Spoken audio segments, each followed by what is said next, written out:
As I sat in the front seat of the ambulance, my heart raced alongside the blaring sirens. My daughter's life was on the line, and I couldn't help but notice that the drivers on the road were totally unprepared for the situation. It also struck me that, like them, I didn't know the right way to react to an ambulance. This realization led me on a quest to uncover the best practices to deal with an emergency vehicle on the road.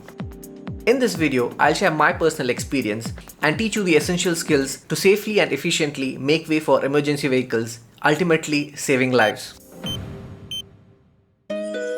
So a few weeks back, we were trying out a new formula for my daughter, a new milk formula, and she didn't take it well. She had a severe allergic reaction.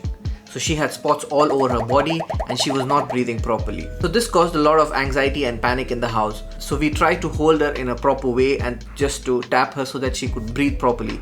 It was not an easy experience. I was very anxious about what would happen. So we called the ambulance and the ambulance arrived soon after. On the drive to the hospital, I was in the front seat along with the driver, and I noticed how the drivers were not equipped at all to handle the ambulance, to make way, to give way properly, and this caused more anxiety because the more time it takes my daughter to reach the hospital, the riskier it is.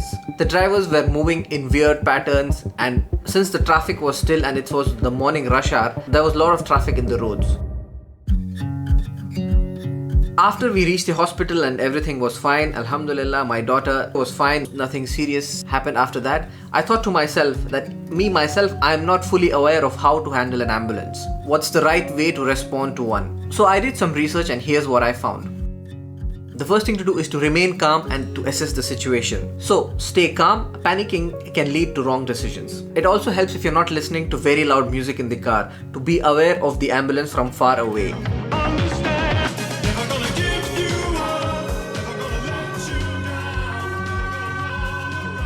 So the next thing to do is to move out of the way for the ambulance. Now when it comes to moving out of the way, there is no set rule to which way you should be moving. So the best way to judge is to look at the other drivers and how they are reacting. So if the drivers are making way in the middle of the road, then it's better to part in a similar way.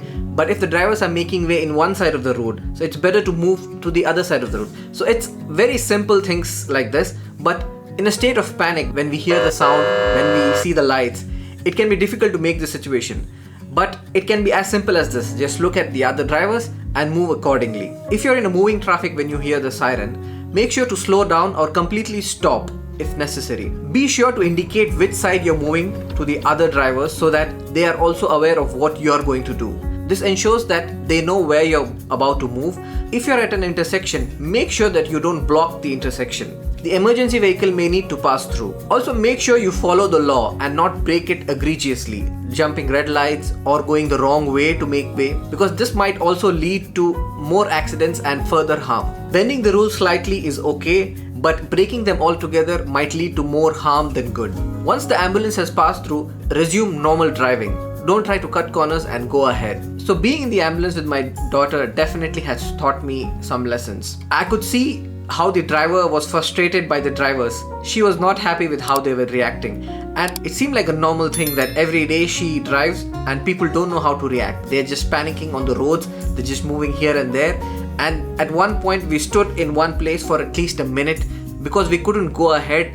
A particular car was blocking us, and even the car had no way to move on because they didn't make the right judgment call beforehand. Remember that one day it could be you or one of your loved ones in this ambulance ride.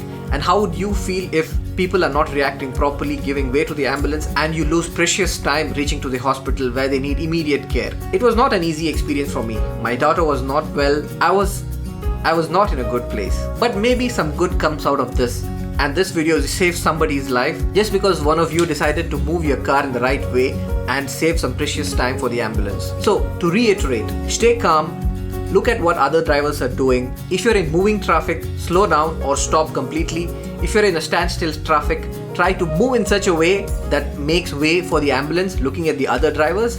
And when the ambulance has passed, resume driving normally and don't try to cut corners. We think that to have a big impact on the world, we need to do very big things. But it's the small things that are repeated continuously throughout our day-to-day lives which cause true impact in the larger scale. To learn more about this, you can watch this video over here where I go into detail about this. Thank you very much. Goodbye.